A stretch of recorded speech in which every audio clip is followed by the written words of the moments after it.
Hello, we're talking about G.I. Joe the movie, and I don't have any G.I. Joe figures for the background, so these are the Supernaturals. It's a Halloween episode. Anyhow, I kind of enjoyed G.I. Joe growing up. I watched the cartoon. My brother and my best friend both collected the toys. I never did. It was just not my cup of tea. There's nothing wrong with it. It was just too grounded and mundane.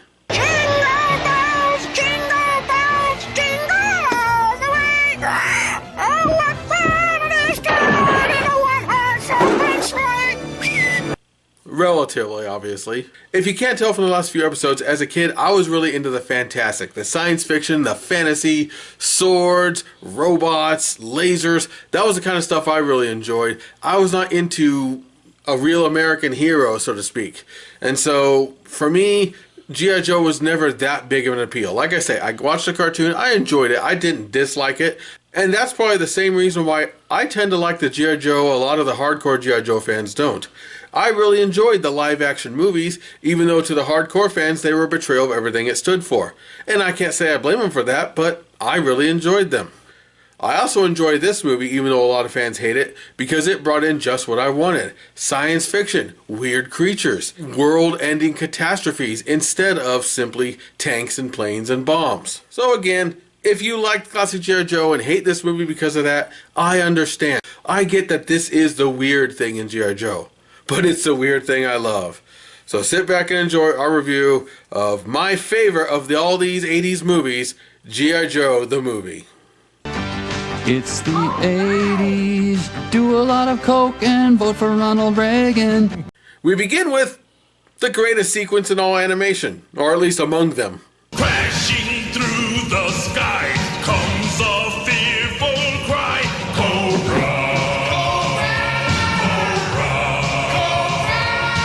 Teabagging! Nowhere to run, nowhere to hide, panic spreading far and wide. Who can turn the tide?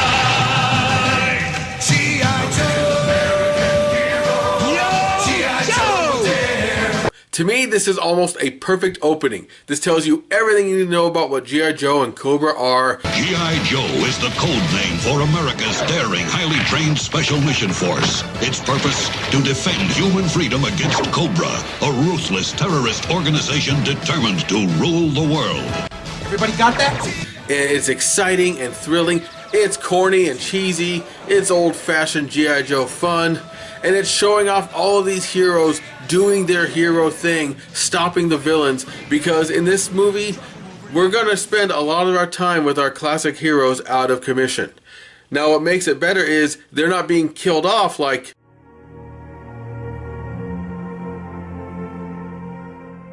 that. But instead, they're just captured so that our new characters can come in and save the day. But we don't have to get rid of the old history. We just need to set it aside long enough to let our new people come in. It's the best of both worlds. If you haven't noticed, all of these movies are introducing new elements, new characters, new heroes, new villains, and yet this is probably the movie that did the best job of that. They brought in the new without purging the old. Now, this animation is as great as any of the best of the Transformers movie.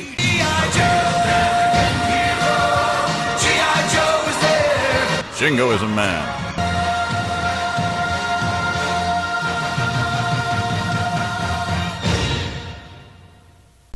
Cigarette? Don't mind if I do. We begin, for real, in the infected swamp that would someday give birth to Michael Bay.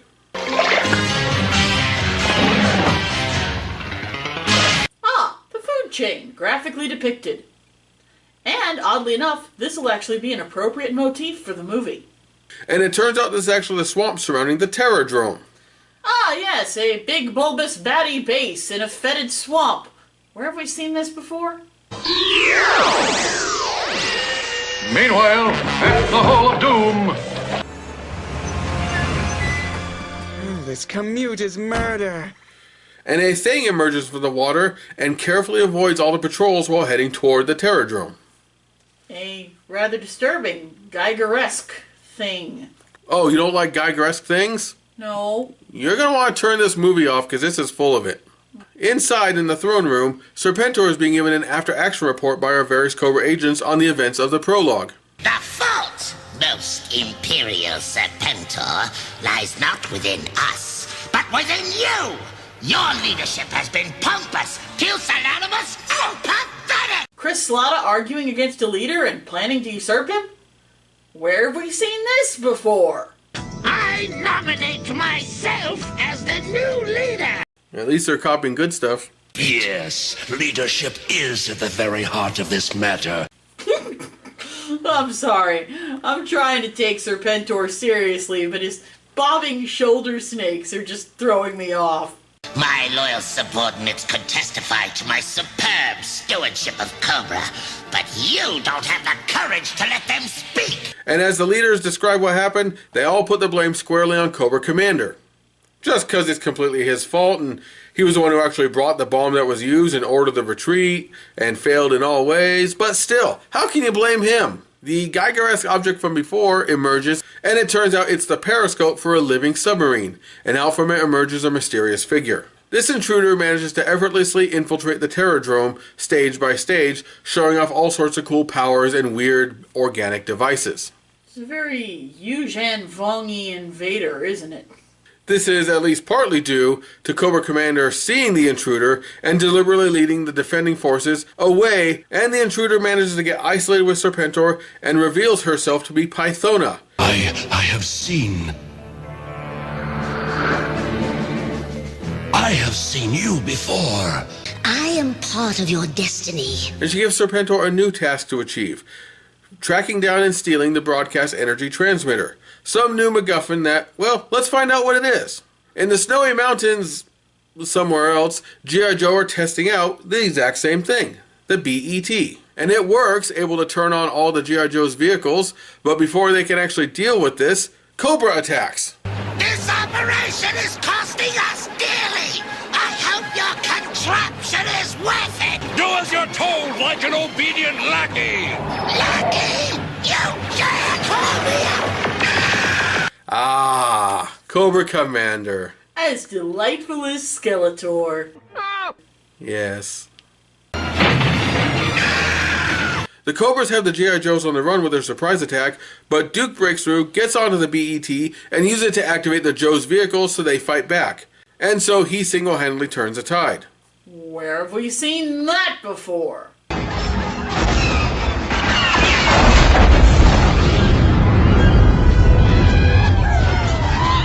He also captures Serpentor to boot. So not only did Cobra fail, but they lost their leader. Serpentor is hurt! We must save him! Cobra! No! Retreat! Cobra Commander calls for a retreat, saying he knows a place not far from here. Which, when you think about it, is a weirdly contrived coincidence, since G.I. Joe was the one who picked this place out, not knowing there'd be an attack here, and it happens to be the place where Cobra Commander's secret allies are. Cobra's through! What do we do? Does roadblock always rhyme? Not always, but often. Still, at least he's not wheelie. You go wrong way, you fool, I say! Our men are half frozen! You'll kill us all! Head for the pass up ahead! We'll find sanctuary on the other side! This is madness! This is Cobra! Some Joes chase the retreating Cobras into an odd pass full of weird things. Hey, Governor, what's this all mean? We are safe! And out of nowhere, a bunch of strange people, such as these hooting creatures with the giant bronze swords, and this guy, attack the Joes and take them all prisoner. Cobra Commander recognizes them, he clearly knows who they are, but they don't seem to like him very much. Columulus will have your head for this! When he sees Pythona, he tries to flee in terror, but he still gets captured. So Pythona turns around and hires Zartan of the Dreadnoks, sort of a subgroup within Cobra, and specializing in infiltration and disguise and such, to capture Serpentor. You're holding a mutant turd. Back at the G.I. Joe base, Flint takes a group of people to go rescue the G.I. Joes who are lost. Duke, meanwhile, is going to try to figure out how to help with the new action figures. I mean recruits. Here's your montage, people.